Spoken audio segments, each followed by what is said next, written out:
Centre to whole centre marking చేయాలి. Base plate చూడగలరు. First whole ఇటు నుంచి 40 mm ఇచ్చారు. ఓకే, అలాగే ఇటు నుంచి 25 mm చూపిస్తుంది. అంటే ఇటు నుంచి ఒక 25 mm, ఇటు నుంచి ఒక 25 mm మార్కింగ్ చేసి స్ట్రైట్ లైన్ కొడితే మనకి స్ట్రైట్ లైన్ ఒకటి వచ్చేస్తుంది. తర్వాత ఇటు నుంచి ఇటు సెంటర్ 120 mm ఇచ్చారు కాబట్టి ఇక్కడ 120 mm కూడా ఒక సెంటర్. ఎప్పుడు కూడా హోల్ మార్కింగ్ చేసినప్పుడు ఇటు నుంచి ఒక లైన్ మార్కింగ్, ఇటు నుంచి ఒక మార్కింగ్ చేయకూడదు. మనకు ఫస్ట్ కావాల్సింది whole centre to whole centre ఎగ్జాక్ట్గా ఉండాలి. కాబట్టి మనం ఫుల్ మార్కింగ్లు ఒక సైడ్ నుంచి ఫామ్ అవ్వాలి. ఇటు నుంచి మనం 30 మార్కింగ్లు ఇస్తే 30 కొట్టిన తర్వాత ఇటు నుంచి ఇటు బ్యాలెన్స్ 120 చూపిస్తుంది కాబట్టి 120 కొట్టాలి. ఇటు నుంచి ఎంత 1 mm 2 mm ఎంత మిగిలిపోయినా ఓకే. ఒకవేళ 5 mm తేడాలు ఏమి ఉన్నాయనుకోండి, ఇటు 2 mm వదిలి అటు 2 mm వదిలేయాలి.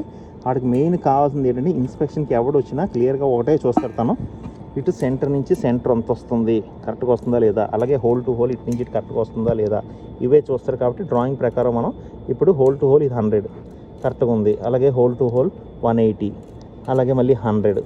ఈ తర్వాత ఇటు హోల్ టు హోల్ ఎంత వస్తుంది, అలాగే నెక్స్ట్ డయాగ్నల్ ఒకటి చూస్తారు. ఈ హోల్ నుంచి ఈ హోల్ డయాగ్నల్ చెక్ చేస్తారు.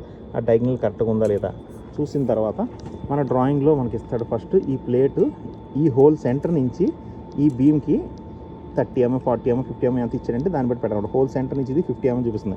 అంటే మీ బీమ్ ఈ సైడ్ నుంచి హోల్ సెంటర్ 50 రావాలి. డ్రాయింగ్లో చూడాలంటే అక్కడ వచ్చిన ఇన్స్పెక్షన్ ఏం చేస్తారు, ఇటు నుంచి 50 ఉందా లేదా, ఉందంటే ఓకే. చూసిన తర్వాత హోల్ టు హోల్ అన్ని చెక్ చేస్తారు. అలాగే నెక్స్ట్ ఇటు నుంచి కూడా మనం బీమ్ సెంటర్ ఈ ప్లేట్ సెంటర్ తీసుకొని ఈ బీమ్ సెంటర్ తీసుకొని మార్కింగ్ చేసుకొని ప్లేట్ ఫిట్ చేయాలి. అలాగే స్టిఫ్నర్ కూడా బీమ్ సెంటర్ తీసి దీనికి సెంటర్ మార్క్ చేసుకొని ఈ స్టిఫ్నర్ కూడా ఫిట్ చేయాలి. అలాగే ఈ ప్లేట్ ఉంది. ఈ ప్లేట్ మనకి ఎలా ఇస్తాడు డైమెన్షన్, మనకి ఈ ప్లేట్ ఇన్సైడ్ నుంచి ఇస్తాడు, ఒక్కోసారి ప్లేట్ అవుట్ సైడ్ నుంచి కూడా ఇస్తాడు. ప్లేట్ అవుట్ సైడ్ నుంచి ఇచ్చాడు అనుకోండి, మనం డైరెక్ట్గా ఇటు నుంచి ప్లేట్ ఇన్సైడ్ నుంచి 200 వస్తుంది. అంటే డ్రాయింగ్ ప్రకారం ఇక్కడ 200 ఇచ్చాడు కాబట్టి ఇక్కడ 200కు మార్క్ చేసుకున్న లైన్, దాని ఇక్కడ లైన్ 200 మార్క్ చేసుకుని దాన్ని ప్లేట్ ఫిట్ చేసుకుంటే అయిపోద్ది. అలాగే ఇక్కడ హోల్స్ ఇచ్చేసుకోండి. ఈ హోల్స్ మనకి ఎలా ఇస్తాడు, ఎప్పుడు కూడా హోల్స్ పైనుంచి అనేది మార్కింగ్ చేయకూడదు. బీమ్ ఒక 2 mm తగ్గితే హోల్ కూడా పోతుంది.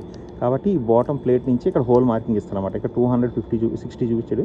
260కి ఇక్కడ మనం అంటే బీమ్కి ఒక బాటమ్ ఎక్కడైతే ప్లేట్కి వస్తుందో ఆ ప్లేట్ దగ్గర నుంచి ఒక లైన్ తీసుకొని తర్వాత ఇటు నుంచి సెంటర్ లైన్ తీసుకొని ఈ పాయింట్ సహం మార్కింగ్ చేయాలి. ఇప్పుడు హోల్ టు హోల్ అయితే మనకు 100 ఉంది, కానీ మనం ఇటు నుంచి తీసుకొని తర్వాత ఇటు నుంచి ఇటు తీసుకున్నా పర్లేదు. హోల్ టు హోల్ అనేది మనం మ్యాచ్ అవ్వాలన్నమాట. అలాగే ఇటు సైడ్ మిగిలే లెంత్ ఇటు సైడ్ మిగిలే లెంత్ కరెక్ట్గా ఉండాలి. వీలైతే 1 mm ఇటు తగ్గితే అటు నుంచి 1 mm పెట్టినా పర్లేదు.